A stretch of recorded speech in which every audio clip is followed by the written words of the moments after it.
minutos. Buenos días, dominicanos, dominicanas, ciudadanos, ciudadanas del mundo. Julio Martínez Pozo. Los comentarios de los temas más importantes en el programa de mayor influencia de la radio y la televisión nacional en este miércoles 18 de septiembre, año 2019. Buenos días a todas y a todos. Bueno, señores, entre los temas que tratamos en el día de hoy está la situación de España, que vuelve el día 10 de noviembre a unas nuevas elecciones, y quién sabe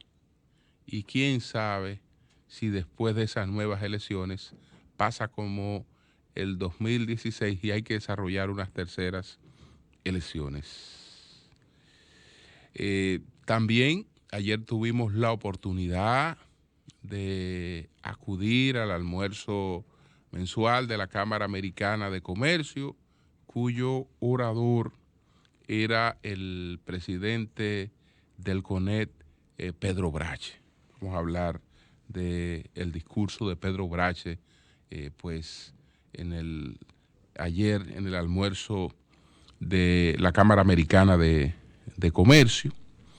En el caso Odebrecht, lo que ha pasado, lo que pasó ayer en el caso Odebrecht, y pues siempre en estos días hay que dar una pincelada al panorama político con miras a las primarias simultáneas abiertas del PLD y las primarias del PRM.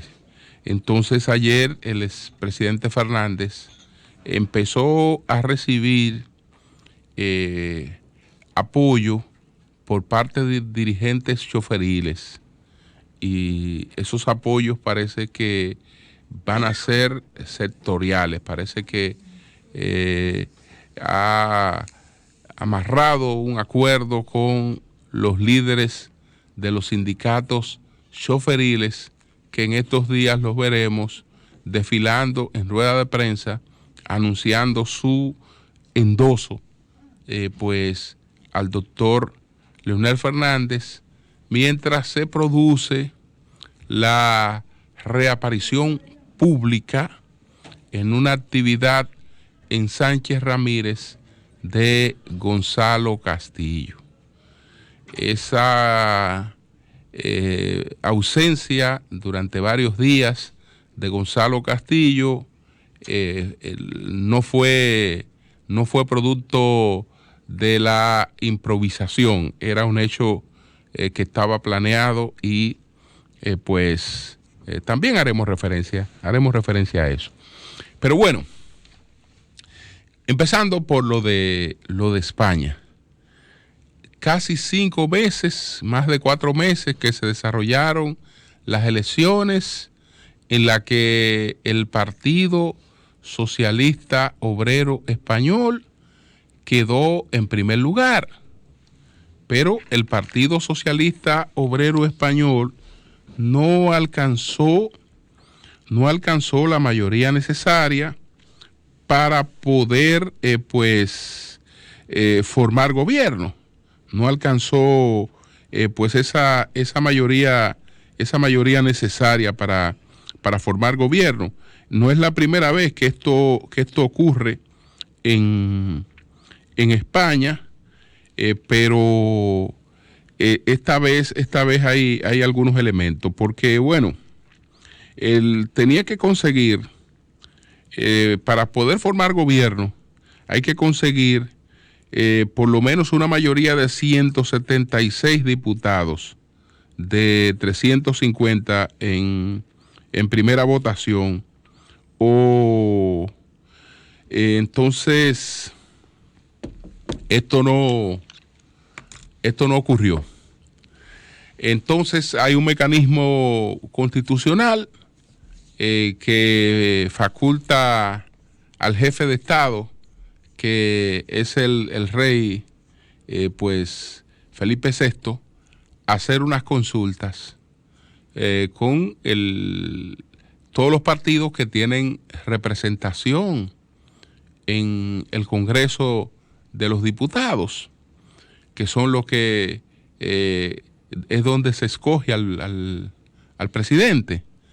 Y en esas consultas el resultado es que no hay forma de constituir mayoría para investir a Sánchez como presidente del gobierno español, y menos aún aparece esa mayoría para otra propuesta. Veo que Albert Rivera de Ciudadanos dice que todavía hay tiempo, antes del 24 de septiembre para procurar una fórmula que permita pues que se forme gobierno. Pero el rey ya lo descartó, apelando al artículo 99.5 de la Constitución, que es la que establece ese mecanismo de consulta, y si esas consultas no producen resultados, entonces hay una convocatoria a próximas elecciones.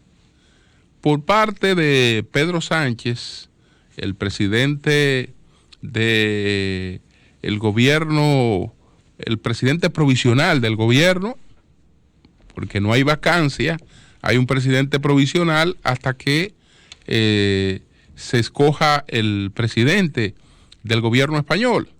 Entonces el presidente del gobierno provisional ya da como un hecho las nuevas elecciones. Es decir, ayer mismo, desde que él salió del Palacio de la Zarzuela a la Moncloa, allá pues dijo claramente: no creemos falsas expectativas, hay elecciones el 10 de noviembre. Y ahí aspira a que los españoles le den una mayoría, digamos, más clara. Ahora, la pregunta es, señor Sánchez, ¿qué ha hecho usted para ganarse esa mayoría más clara? ¿Se va a ganar usted una mayoría más amplia o puede producirse un viraje hacia lo que en España se conoce como la derecha? Entonces, ¿puede producirse ese viraje? La verdad es que uno de los mejores presidentes que haya tenido y que vaya a tener España, que se llama don Mariano Rajoy, pues vivió días muy difíciles. Cuando ganó estas elecciones del 16, se hizo una segunda convocatoria y hubo que hacer una tercera convocatoria. No hay comparación entre Mariano Rajoy y Pedro Sánchez como estadistas. De hecho, tampoco, y que me excusen, hay mucha equiparación entre los gobiernos del PP y los gobiernos del PSOE o el PSOE.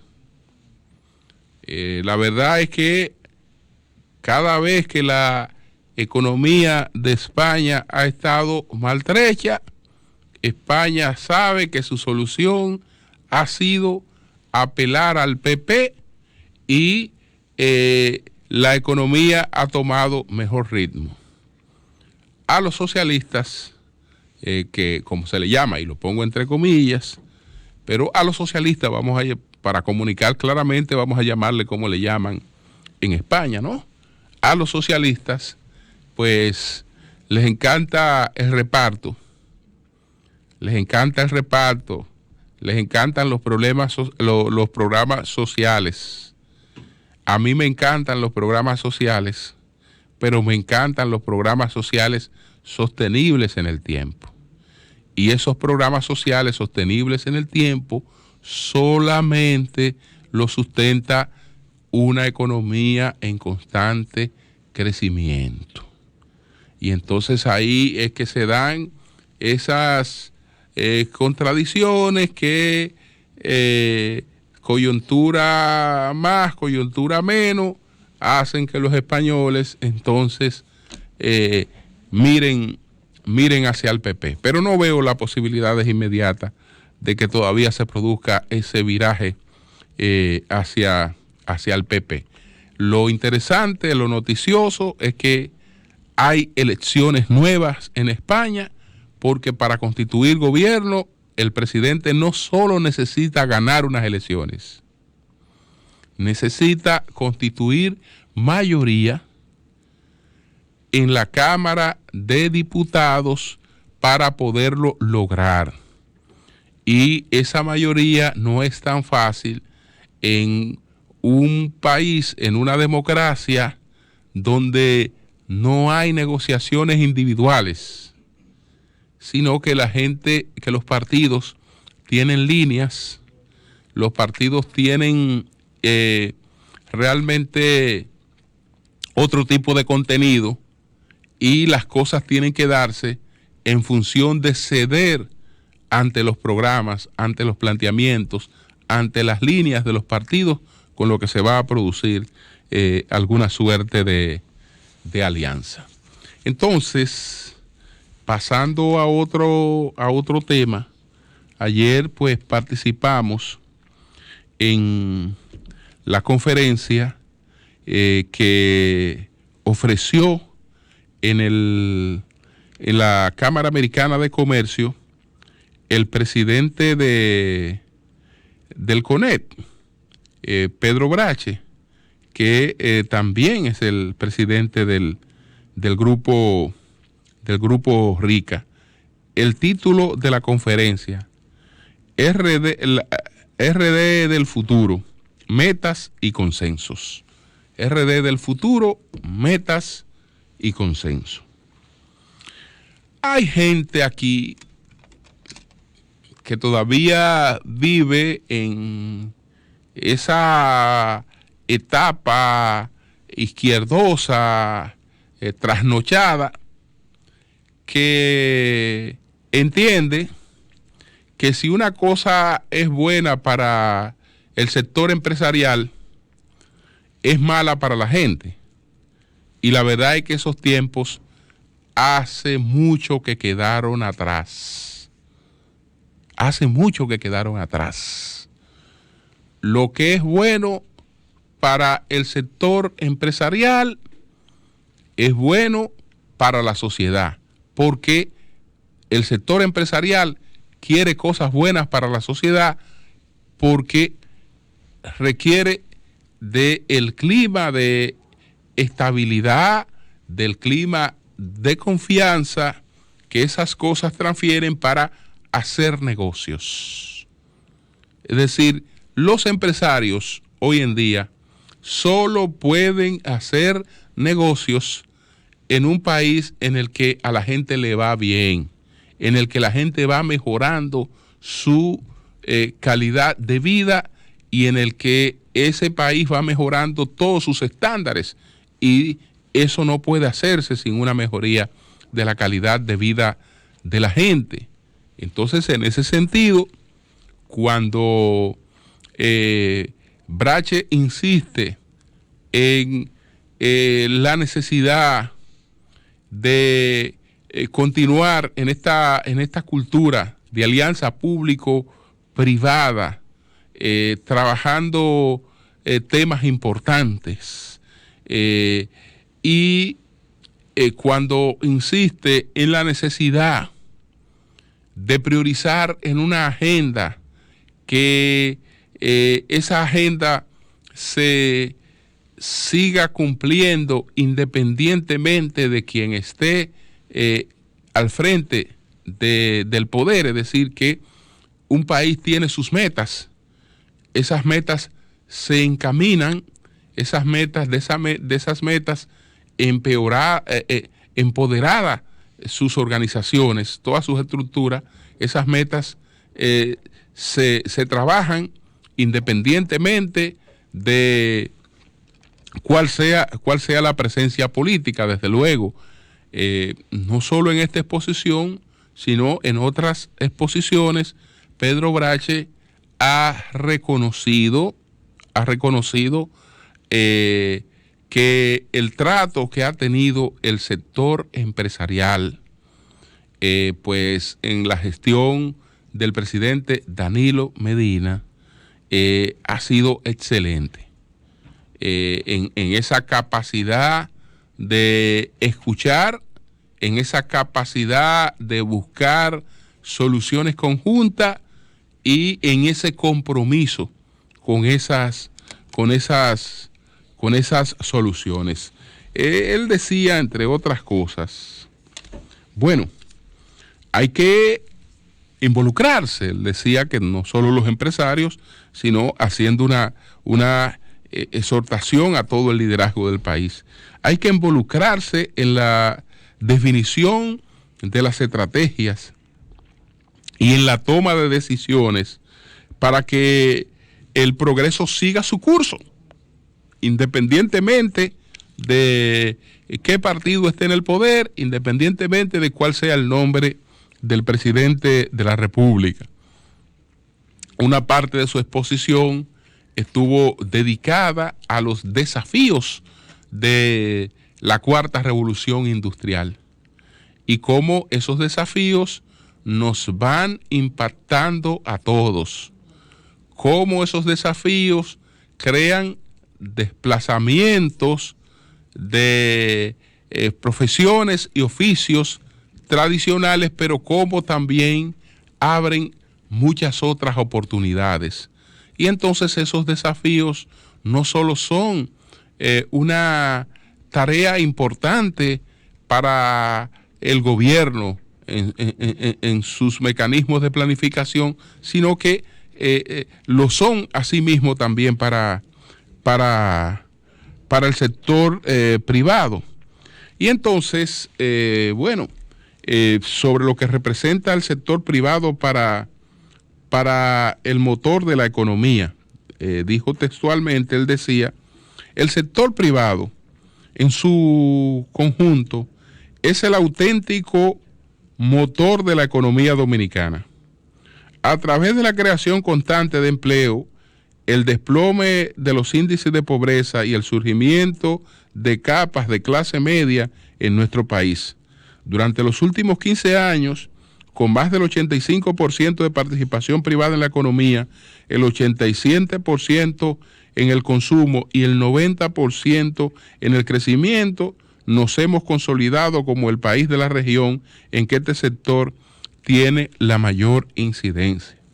Esto también es un elemento que sin duda alguna influye mucho en lo que es la consolidación de la democracia dominicana. Entonces, él decía que debemos ser capaces de conectar, de generar un propósito compartido, una meta inspiradora que nos movilice y nos identifique. Así es que muy interesante esta exposición del presidente del CONET, que ayer fue el invitado del almuerzo de la Cámara Americana de Comercio.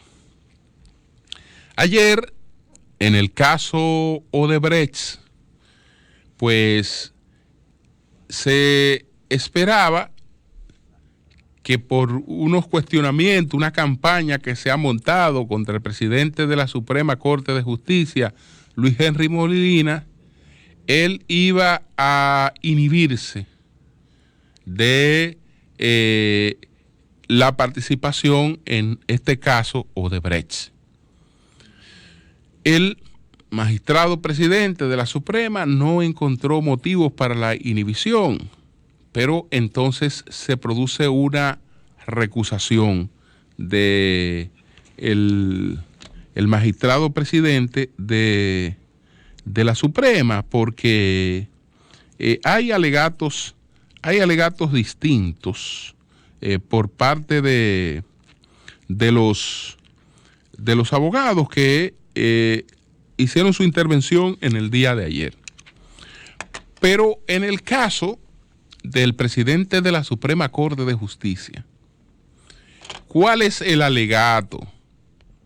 El alegato es el de unos supuestos vínculos personales con el senador Tommy Galán, porque cuando Luis Henry Molina ejercía funciones que no eran incompatibles con el ejercicio de sus derechos políticos, operó como coordinador de campaña en la provincia de San Cristóbal, y que eso establecía un vínculo personal entre pues el presidente de la Suprema y el senador Tommy Galán, pero que además como está cuestionado el hecho de que supuestamente la inclusión del senador Galán es porque recibió fondos de Odebrecht para su campaña, que ahí hay un conflicto de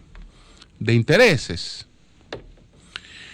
La designación de una persona en una provincia por parte de cualquier partido, puede ser el PLD o puede ser el PRM, para que citemos a los partidos que tienen estructura como para hacer ese tipo de designaciones.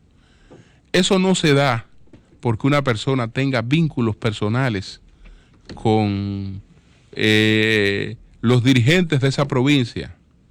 Por el contrario, ustedes saben que es todo lo contrario, que para que la campaña opere en una provincia, los dominicanos, donde quiera que estamos, lamentablemente nos caracterizamos por dividirnos y por no perdurar mucho unidos junto a nada. Pero ese problema, donde tiene una mayor connotación, es en las provincias y en los municipios del país. Si hay 5 dirigentes del PLD importantes en San Cristóbal, usted tiene 5 islas, aunque pertenezcan a un mismo sector. Y lo propio pasa en el PRM. Entonces, ¿por qué se designa una persona externa que vaya a coordinar la campaña a una provincia? Justamente por eso, porque hay que armonizar los intereses y hacer que la cosa fluya en un mismo sentido, en un mismo esfuerzo, que fulano no ale para allá y perencejo ale para acá, porque entonces así no se logra el objetivo. Entonces eso no da vínculos, eso no da vínculos personales. Él salió, es más, si hacemos la comparación para ver si eso da vínculos personales entre lo que ocurrió con él y entre lo que ocurrió en el PRM, ya vemos que eso no da vínculos personales. Porque el que estaba tratando de armonizar los intereses de la campaña del PRM en San Cristóbal, que además estaba involucrado en la campaña porque era candidato a senador, lo mataron. Y lo mataron en una reunión tratando de armonizar los intereses. Lo mataron, es decir, no, eso no se da porque fulano sea amigo, no, por el contrario, es una persona que es distante a todos y que tiene un objetivo que está por encima del objetivo de cada uno de ellos. Entonces no, eso no tiene que ver con vínculos personales. Puede haber un vínculo político, pero eso no tiene que ver con vínculos personales. Eso no es por vínculos personales. Entonces, bueno, los abogados entonces, a lo que alegaron, abogados allá ya en el, como no se inhibió, entonces vino la recusación. Y es el alegato de que una de las cosas que está en juicio son recursos que supuestamente recibió Tommy Galán para su campaña. Que no creo que sea eso lo que esté en juicio. Porque si algún político va a estar en ese expediente porque recibió fondos de campaña, como dijo Ángel Rondón aquí, entonces el lugar no es una sala de la Suprema Corte de Justicia. No, esto tal vez Palacio de los Deportes. Habría que habilitar ahí. Y no hay político. No hay político con un ombligo para adelante que no esté ahí. Yo estoy hablando de políticos importantes y que han tenido presencia en la vida nacional. Bueno, me venga a decir fulanito de tal que ahora que él es distinto, que él no estaba ahí, que él no tiene que ver nada con eso, que él no se ha ensuciado, pero y venga acá y usted llegó ayer y usted no representa nada, usted no tiene medio voto. No. Es decir, no hay político. Si eso fuera lo que se estuviera juzgando allí, aquí no hay político. Nombre, busca cualquier nombre importante y que tenga tradición en la política que no estuviera ahí. Si fuera por haber recibido fondos y aportes para su campaña. No, lo que se supone que se está juzgando ahí es la persona que recibió soborno, que movió sus influencias en el gobierno, en el Congreso, supuestamente para favorecer a una compañía. Entonces, se dieron otros casos interesantes, porque está el caso, por ejemplo, de otro juez recusado, Napoleón Álvarez Lavandiel. En ese caso, este magistrado lo están recusando porque fue abogado de Alfredo Pacheco. Y Alfredo Pacheco fue excluido del caso. Bueno, pero si él fue abogado de Pacheco, Pacheco no está entre las 6 personas que están siendo objeto de acusación. Desde luego, dice que eso le hizo tomar conocimiento del expediente en el caso de Fran Soto, que participó en el conocimiento de medidas de coerción y una serie de cosas. Ahí no hay un solo motivo que uno pueda ver que sea una cuestión contundente como para que esa recusación prospere. Yo creo que más bien se ha apelado a esto por razones de la batalla de opinión, que es parte del juicio, de la opinión pública, y que afecta de manera negativa, muy negativa, a los imputados. A mí no me gustaría estar entre ellos. Tras estos cuestionamientos, porque ¿qué pasa, por ejemplo, con el presidente de la Suprema Corte de Justicia? Que es objeto de una campaña por esta situación, que lamentablemente el presidente de la Suprema, quiéralo o no, eso incide en su actuación, pero no para favorecer. No crea que eso incide para que si él pudiera favorecer a Tommy Galán lo haga. Por el contrario, por eso Tommy Galán también lo recusa. No, pero es que ya este hombre va a estar aquí, pero él va a tratar de demostrarle a la opinión pública que él no estaba que él no permaneció aquí para favorecerme, porque es una persona que apenas inicia su carrera y su liderazgo en la justicia. Me refiero a ese nivel. Él había desempeñado otras funciones. Entonces, eso quiere decir que lejos de favorecer, eso resulta más perjudicial para cualquiera de los que está ahí siendo juzgado. Eso puede resultar más perjudicial. Pero bueno, ya veremos porque como hay varios jueces recusados, entonces ellos tienen que conocer esto, hay que subir jueces de corte para poder hacer el quórum y adoptar la decisión que corresponda en estos casos. Finalmente, en cuanto al panorama político, ayer, pues que hace tiempo que no escuchaba hablar de Alfredo Pulinario Linares, mejor conocido como Cambita. Cambita, que dirige un sindicato que se llama Mochotrán, ayer apoyó a Leonel Fernández.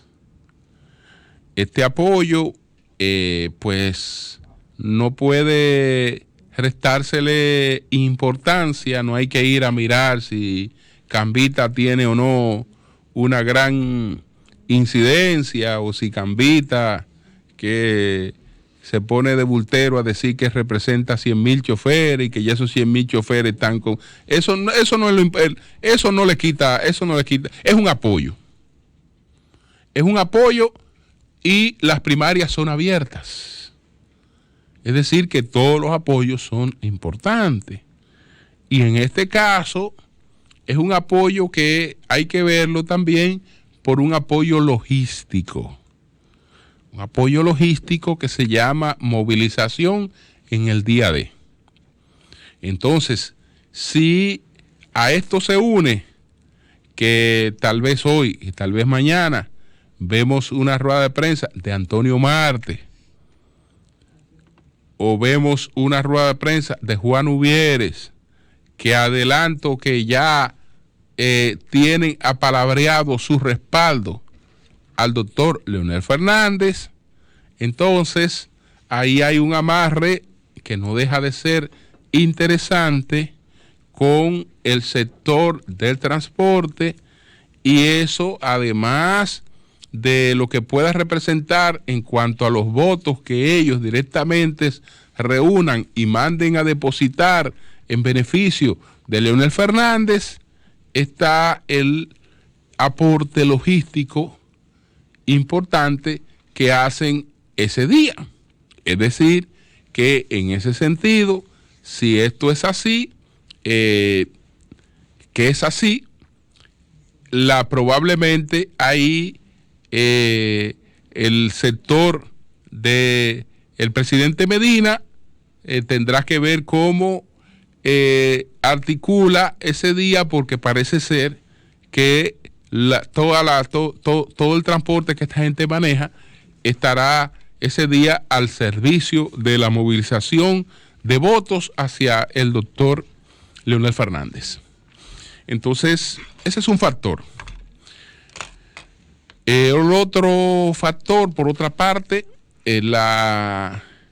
Gonzalo Castillo, pues ayer reapareció en un acto en la provincia de Sánchez Ramírez. Digo reapareció porque después de la comparecencia de Gonzalo Castillo al Sol de la Mañana, pues estuvo unos días fuera de, digamos, la visión pública, fuera de la participación en programas y en el encabezamiento de actos. Y veo que en el sector del expresidente Fernández ese hecho como que llamó mucho la atención y se ha interpretado y se ha leído como un tropiezo, como algo que se produjo de manera accidental. No, eso no fue accidental. Eso no fue accidental. Particularmente nosotros teníamos conocimiento que después de la participación en el Sol de la Mañana, por razones estratégicas para hacer ajustes que se entendían necesarios, eso se iba a producir. Es decir, eso fue un hecho totalmente planificado para fortalecer aspectos de su campaña y de sus aspiraciones públicas y sus apariciones públicas. Eso no fue producto de la improvisación. Y eso eso ya lo sabíamos. Entonces, sigue la guerra de las encuestas. Ustedes han notado que no me he referido a una y no me voy a poner de mojiganga.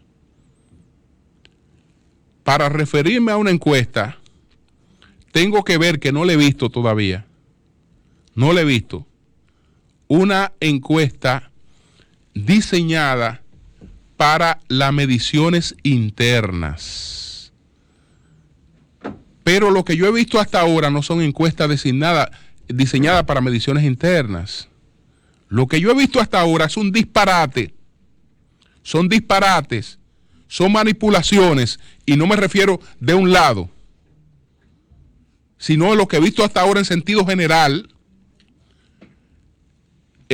Son tomaduras de pelo. ¿Por qué? Porque no se tratan de muestras diseñadas para una medición interna, sino muestras diseñadas para una medición general. Y entonces resulta que cuando me entrevistan a 100 personas y 40 de ellas o 50 de ellas, la mitad o 51, dicen que son PLDistas, entonces hacen una disgregación y van a preguntarle a esos que dicen que son PLDistas por sus preferencias. Incluso antes de preguntarle por sus preferencias, tienen que preguntarle si van a votar. Y entonces después resulta que de esos 51, nada más hay 30 y pico que van a votar. Y entonces en esos 30 y pico me pretenden hacer una proyección general de acuerdo a lo que ellos digan. Es decir, que si se ha diseñado una muestra que tiene una probabilidad de error de más o menos 3, cuando se hacen todas esas disgregaciones, eso se va a un nivel que lo que sale de ahí no sirve para nada más que para hacer propaganda. Entonces yo no he visto todavía ninguna encuesta, porque lo primero que he ido a la ficha técnica, pero ven acá, pero esto es una cuestión general. Ellos, mira que ellos desarrollaron militante entrevista. Entonces en esa militante entrevista ellos me pretenden decir qué va a pasar en el PRM y qué va a pasar en el PLD, pero no diseñaron una encuesta para el PRM o no han diseñado una encuesta para el PLD. Entonces, eso es entretención. Eso es entretención. Si veo alguna que valga la pena comentar, olvídese que la comento, no importa lo que ella establezca. Cambio y fuera.